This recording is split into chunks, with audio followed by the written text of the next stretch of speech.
লিনের হরফ থেকেই নতুন একটা নিয়ম আমরা শিখবো এখন, যেটাকে আমরা বলি মাদ্দে লিন। লিনের হরফটাও কখনো কখনো টান হয়, তো টানটা কোন সময় হয় সেটা আমরা দেখে তারপর শিখব। তো মাদ্দে লিন মানে কি? এমন লিনের হরফ যেটাকে টেনে পড়তে হবে। তো এখানে পরিচয়টা দেওয়া রয়েছে, মাদ্দে লিন বলা হয় লিনের হরফের বামের হরফে ওয়াকফ হলে। তো ওয়াকফের শব্দটা, ওয়াকফ মানে কি? থামা। যে থামার বিষয়টা আমরা কিন্তু এখানে কিছু চিহ্ন নিয়ে এসেছি, আপনারা দেখতে পাচ্ছেন। এই চিহ্নটার মাধ্যমে আমি ওয়াকফ বা থামার বিষয়ে কিছু কথা বলবো।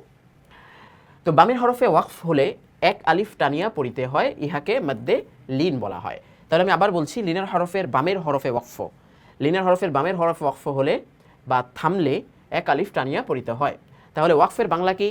থামার চিহ্ন, যেটাকে ইংলিশে আমরা বলি ফুল স্টপ, বাংলায় দাড়ি হিসেবে ব্যবহার করি। তো ইহাকে মাদ্দে লিন বলা হয়। তো আমরা মাদ্দে লিনগুলো বুঝি। যেমন এখানে খ ওয়াও জবর খাও, আমরা এখানে দেখতে পাচ্ছি যে এই যে যজমালা ওয়াবের ডান পাশে কিন্তু জবর রয়েছে, তার মানে সেটা কি? লিনের হরফ। এখন লিনের হরফের বামের হরফ কি? ফা। ফায়ের উপর কি রয়েছে?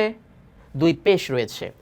এই দুই পেশ, আরবির নিয়ম হচ্ছে যদি কোনো শব্দ, কোনো বাক্যে আমরা ওয়াকফ করি বা থামি, তাহলে সেই শেষ হরফের যে হরকতটা থাকবে সেটা কিন্তু জজমে পরিণত হয়ে যাবে, সাকিনে পরিণত হয়ে যাবে। এই যে এরকম একটা সাকিনে পরিণত হয়ে যাবে। তো শুধুমাত্র একটা জায়গায় পার্থক্য থাকবে, যেটা আমরা মাদ্দে আইওয়াজ নামে পড়বো সামনে। তো যে কোনো দুই জবর কি দুই পেশ বা দুই জের, এক জবর এক জের এক পেশ, আর যদি শেষে যজম থাকে তা তো এমনিতেই যজম রয়েছে। তো যা কিছু থাকবে শেষে হরফের এই হরকতটা যজমে পরিণত হয়ে যাবে।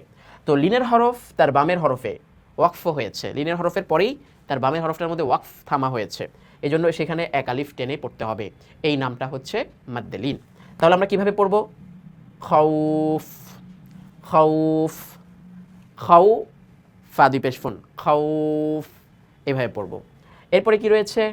এখানে কিন্তু যে দুই জে রয়েছে, বাইত, বাইত, তার উপরে কি চলে আসবে? যজম চলে আসবে।